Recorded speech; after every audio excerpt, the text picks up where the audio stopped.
Gun sales are skyrocketing across the nation, especially here in Missouri, and it's helping out the state's economy. Good evening, I'm Brittany Pieper. And I'm James Packard. KOMU8's Amber Smith is in the studio with more about the booming industry here in Missouri. Amber?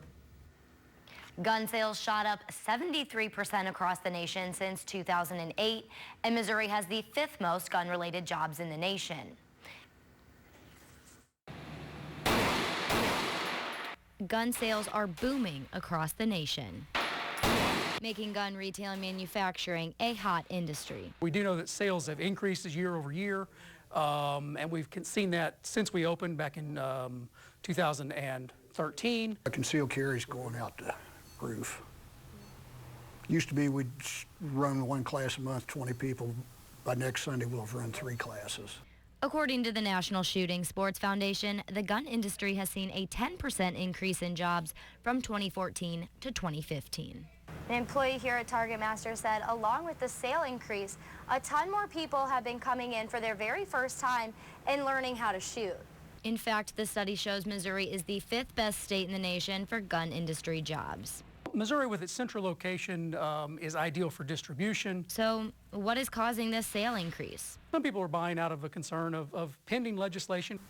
That and crime. Whalen says job growth is an ideal target for any industry. It's a wonderful thing to have growth in at least some industries. Nationwide, the gun industry economic impact from revenue, wages, benefits, and taxes totaled nearly $50 billion last year, a 15% increase from 2014.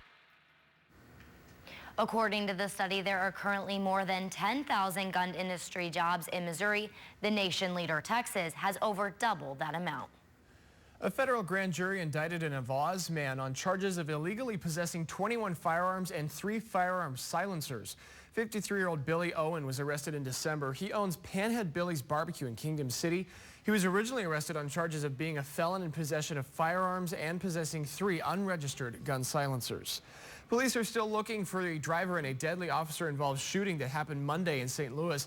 Authorities say officers began following a stolen vehicle and 2 passengers got out of the car. One was tasered and taken into custody. The driver got away. A 3rd person in the front seat pointed a gun at officers and was shot by them. He was pronounced dead at the scene. Many are calling for the resignation of Osage County Sheriff Michael Dixon.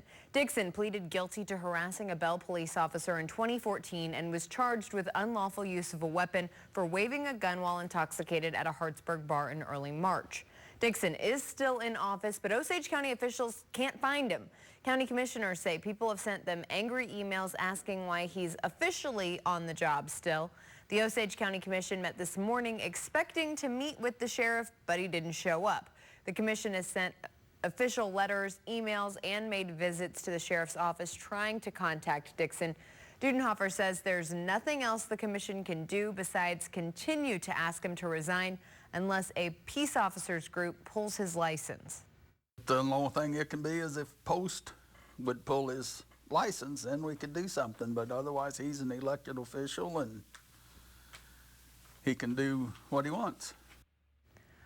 One person at the meeting told KOMU8 the least Sheriff Dixon can do now is apologize to the community. Graduate student employees at MU have voted to unionize despite the university saying it will not recognize that union. Approximately 85% of votes were cast in favor of the Coalition of Graduate Workers to act as the only representative for graduate student workers for collective bargaining. In a press release from the coalition, they say, quote, they will not accept the status quo and they look forward to beginning contract negotiations with the university. Missouri teachers will be busy this summer updating their curriculum to meet new learning standards. KOMU8's Michael Lindquist tells us how these changes will impact the classroom and your children. The standard is what we expect students to be able to do and to know at each course and each grade level. And those standards just changed. The Board of Education approved curriculum changes in math, language arts, science, and social studies. And it's to keep what's taught in the classroom from getting outdated. Our knowledge around the world is changing. We have to keep up with that.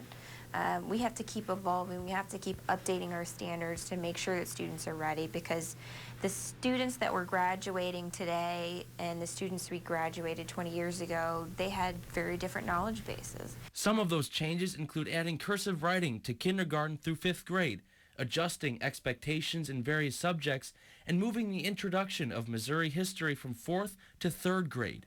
A spokesman for the Missouri State Teachers Association thinks the standards will have to be updated again in the future. Any new evaluation or realignment of standards for teachers and students in a school district means that we're adapting to new ways of learning, to new techniques, and to new ideas that are being put forth. Michael Lindquist, KOMU 8 News, Columbia. The new set of standards will take effect starting the 2016-2017 school year. You can see a full list of all the changes approved at today's meeting on our website at komu.com. Occupational therapists could soon face issues when it comes to staffing. According to a report from a business research association called the Conference Board, occupational therapy is in the top percentile to face a labor shortage. An occupational therapist of about 30 years, Denise Hegman, agrees.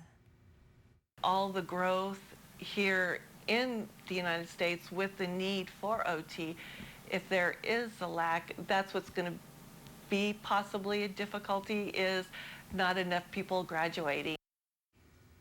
Hegman also said she believes occupational therapy will continue to grow to try and close the gap between supply and demand.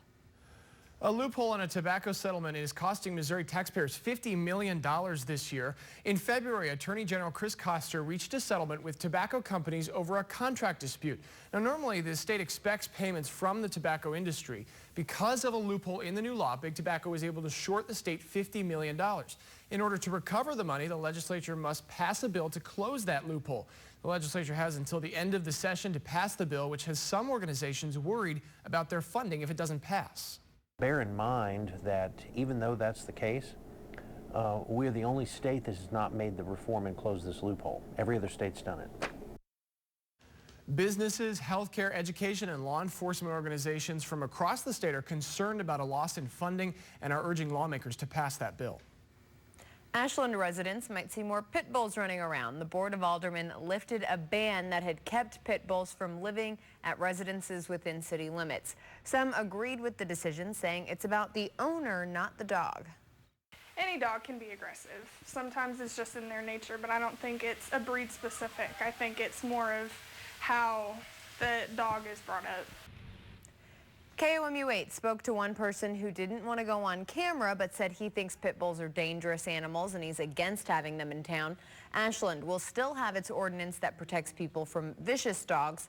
The vote comes after the Missouri House passed a bill outlawing breed-specific ordinances. All right, you probably know that people sometimes volunteer for the city government, but have you ever heard of somebody volunteering for 9 positions? One Columbia man did just that. His name is Carlos Ortiz, and he recently applied to be on 9 of Columbia's boards and commissions. Ortiz submitted as many applications as possible to increase his chances of getting a position. He says he hopes to be a voice for Hispanics and Latinos. Ortiz says having a Spanish speaker in the government helps to make other local Hispanics feel like they have a person to turn to for questions. That's what people want. They want, oh, there's someone in the city that's, that will understand us. They've experienced what we've been through, and we could probably go talk to them for help or ask them for help, stuff like that. Ortiz says if he had a choice, he would want to be on the mayor's council on physical fitness and health. One Columbia Police Department officer is receiving praise from the community after a good deed and Facebook post went viral. This shows Lieutenant Jeff Jones with a woman he helped after her car died on the I-70 Highway 63 interchange.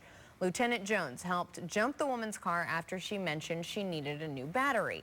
After jumping her car, he then told the woman to meet him at Walmart, where he bought and installed a new battery. After the car would not restart, he drove the woman to work and explained what happened to her boss. Lieutenant Jones says helping others goes both ways. A lot of times people help us, and I've been helped by other people too. So I was just blessed to be in a position to help somebody else. KOMU 8 News tried to reach out to the woman involved, but she didn't respond. Lieutenant Jones also manages the CPD Community Outreach Unit and has been with the department since 1998. We've had some showers and thunderstorms moving through the area this afternoon into the evening. Even had a tornado in our viewing area earlier this evening. Kenton took the opportunity to expand a little bit on it on the web. Kenton, what do you got? All right, James, thank you very much. Yeah, definitely an interesting situation. It was actually at 6:20 p.m. earlier this evening that a tornado actually touched down about 2 miles north of Ladonia in Audrain County. But it wasn't your average tornado. It was actually considered a land spout. Basically, it doesn't form like an average tornado would. The mesocyclonic rotation that we would normally see form for a tornado did not happen. Basically, for a land spout, it's very similar to a water spout, and it's some vorticity that actually kind of lifts up into the cloud instead of vice versa, and there is no wall cloud that actually comes down either. So a lot of science behind this, but basically it's a very, very weak tornado. Still considered a tornado though, and it did do a little bit of a damage to the roof of a machine shed. If you would like to see more pictures of this and even a video as well and an even deeper explanation, you can of course go to our website, komu.com. We have it listed right there. Otherwise, looking at radar right now, you can see that that's exactly where this tornado touched down, just north of Ladonia, near Farber as well. And zooming out on live Doppler radar and putting a little bit of a loop on it, all of this rain is pushing off to the north. It's a very slow, but if we zoom out again, you can see all of that is just up to our north. Otherwise, it's 64 in Columbia, 65 at Jefferson City right now, and winds are fairly variable across the area, very light as well. We're not expecting too much wind for the rest of our night. Hour by hour, getting down to about 56 for a low temperature by sunrise tomorrow, but more showers and thunderstorms are possible for our Wednesday. I'll keep you updated with the 8-day forecast and track more showers and thunderstorms coming up later in the show. Also ahead after the riots in Ferguson, a judge has settled a case between the city and the Department of Justice. Right now, the polls are closed, but numbers are still coming in from New York's primary. Donald Trump and Hillary Clinton are the perceived winners with 59% and 58% of the vote, respectively. Clinton just wrapped up a speech celebrating her victory. It looks like John Kasich came in second and Ted Cruz third in the GOP race for New York. A settlement case between the city of Ferguson and the Department of Justice is closed after a judge approved the proposed plan of action today. Dozens of people testified at the federal courthouse in favor of the proposed reforms. Most say they supported a move toward a more diverse police force and require officers to wear body cameras. Some still believe there are more changes to be made. The mayor of Flint, Michigan, Karen Weaver, says she is, quote, not impressed by Governor Rick Snyder's recent comments. During a visit to Flint, Snyder drank a glass of filtered water from a home with confirmed high levels of lead. He then collected 5 gallons of the water and promised to drink filtered water from Flint for 30 days to show residents that it's safe. But that didn't sit well with some city officials. If the governor really wanted to know what it's like to deal with the situation we're in, then instead of saying he's going to drink filtered water for 30 days, he needs to come and stay here for 30 days. Weaver says despite Snyder's decision to drink filtered tap water, she doesn't advise Flint residents to do the same. The mayor of Houston says there is no immediate solution to the massive flooding in Texas. You can see in this video the damage is extensive. You're looking at aerials of people in floodwaters trying to get through on inflatable animals. Affected areas received 17 inches of rain in 24 hours. At least 6 people died and 1,200 have been rescued. Welcome back to KOMU 8 News at 10 o'clock. Thanks for joining us. A time lapse over the Lake of the Ozarks today. Certainly some rain this morning and then off and on throughout our afternoon as well. High temperatures there at Lake of the Ozarks look to get into the middle 70s. Looks like our friendly Spider joined us again. He's been there for about a week. A big warm up and a lot of sunshine returning to the area once again. We're at 56 degrees overnight tonight for a low temperature and southeast winds light and variable, but they're going to be around 3 to 7 miles an hour on average. Otherwise 74 by tomorrow afternoon. South winds about 5 to 15 miles an hour. Could have a bit of a breeze with that last system moving through before it finally clears out a bit more for sunset on Wednesday. Then we're at 73 on Thursday, 74 on Friday. We're looking at 80 on Saturday and 83 on Sunday. And then we have another chance for showers and thunderstorms as we head into next week. But again, nothing severe the rest of this week at least, and then a big warm up come weekend. I am super excited for Saturday and Sunday. That's good. I hope you're able to get out there and enjoy it. Yeah. Thanks, Kenton. Coming up, the current president of Brazil may be on her way out, but the leader who could potentially fill the office isn't squeaky clean himself. We'll tell you why after the break. But first, here are your lottery numbers. Good luck.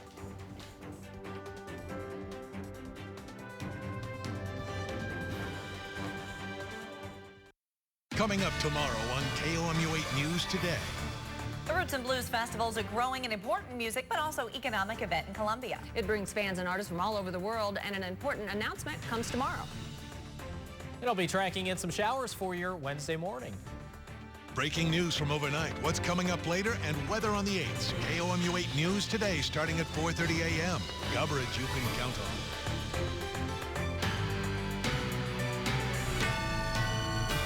The impeachment vote for Brazil's President Dilma Rousseff moves to the Senate, but turns out the vice president who could potentially fill that office faces scandals of his own. VP Michel Temer is known as a backstage wheeler dealer, and detractors say he's leading the plot to replace Rousseff. He's also been implicated but never charged in several corruption investigations. A riot erupted in Cairo after a police officer shot 3 people over the price of a cup of tea, killing one. Video shows a mob of people destroying a police vehicle following the shooting. Witnesses say the crowd overturned the vehicle and beat up another policeman at the scene. Officials say a policeman got into an argument with a vendor and shot him dead, injuring 2 others in the process. Next in sports, highlights of a divisional showdown between the Royals and Tigers in Kansas City. Now, from the Ford Sports Desk, KOMU 8 Sports. Hi, everyone. We begin with American League Central Divisional Showdown in Kansas City. The Royals and Detroit Tigers with the first game of a 3-game series at Kauffman Stadium. Kansas City had just activated Gerard Dyson, and he made an immediate impact. Second inning, Dyson batting, and he drives one into left field. That drives home a run. Kansas City on the scoreboard, leading the Tigers 1-0. Then it's Alcides Escobar batting, and he sends a shot into left. That drives home 2 more Royal runs. 3-0 in favor of the boys in blue. On to the third. KC catcher Salvador Perez at the plate, and Perez doubles in 2 more. He later added a 3-run homer. The Royals roll 8-6. They improve to 9-4 and have the best record in the American League. The Cubs shut out the Cards 5-0 Monday to start their series at Busch Stadium. Tonight, lefty Jaime Garcia made the start for St. Louis. He threw a 1-hit shutout in his last outing last week against the Brewers. The Cards took the lead in this game off Cubs right-hander Jason Hamill in the second inning. Yadier Molina batting, and he drives one deep to left field, way back, and it is off the top of the fence. Extra bases for Molina. Randall Grichuk scores. Yadi into third base with a rare triple. Look at the slide. He's in there safely. And excited about it as well. Fourth inning, Hamill helps his own cause. He gets a base hit, bouncing it through the left side off Garcia. Ben Zobrist, Jorge Soler, both are in on that play. 2-1 Cubbies. And that was the score later in the game, with the Cards threatening. Molina batting again. He lifts a high fly ball into right field. The former Cardinal Jason Hayward measures it, makes the catch. Matt Holliday tags at third, heads home, but look at Hayward's throw. It's a dandy, and Holliday is out at the plate. It's a double play. Right now it's 2-1 Cubs leading. They have just gone to the 9th inning at Busch. Blues and Blackhawks skating in the Stanley Cup playoffs. 2-1 lead for St. Louis in this one. And in this first period, Vladimir Tarasenko scores. It's 1-0. Blues with the lead, trying to take commanding 3-1 lead. Second period, though, the Blackhawks with the answer. Andrew Shaw in front of the goal deflects the Marian Hossa shot. It's a 1-1 tie. Then the Hawks are on the power play in the second period. And it's their veteran defenseman, Duncan Keith, who gets a shot and a goal. 2-1 Chicago, but moments ago the Blues tied it up on another Tarasenko goal. This on the power play. It's now 2-2. The second period has just ended. The Missouri softball team had lost 5 of its last 6 conference games, but today the Tigers took a break from the grueling SEC schedule for non-conference play and a doubleheader with the Iowa Hawkeyes of the Big Ten Conference. 19th ranked Missouri swept a doubleheader from Iowa, winning 7-1 in the opener, then taking the nightcap 11-4. The Tigers improved to 31-12. They host 16th ranked Texas A&M in a 3-game SEC series Saturday through Monday. High school baseball, the Rockbridge Bruins hosting the Sedalia Smith Cotton Tigers. Fourth inning, Tigers already up 4-3 with the bases loaded. Baxter Mays bangs one to left. It clears the bases. Smith Cotton had a 7-3 lead after the bases loaded double. Bruins try to bounce back in the 6th. Brant Scrivener lines one to center, drives in a run. It is a 7-4 Smith Cotton Tiger lead. The next batter, Cameron Kroll, hits one the opposite way. Scrivener scores from second to make it a 7-5 ball game. But then came the lightning and thunder, and this one called after 6 innings. Smith Cotton gets the road victory 7-5 over Rockbridge. That's sports. Nebraska Pastor Mike Fowler says he's trying to show others what a life in poverty looks like by living in a church in front of a window. He says he's only going to bring water, books, his laptop for his stay in the window, and depend on community members to bring him food, just as many homeless people do. He'll remain in the window for 5 days or until they can raise $4,500, whichever comes first. Now here's a look at what we're following for KOMU 8 News today. We'll have reaction from today's primary in New York following Donald Trump and Hillary Clinton's victories. That starts tomorrow morning at 4:30 a.m.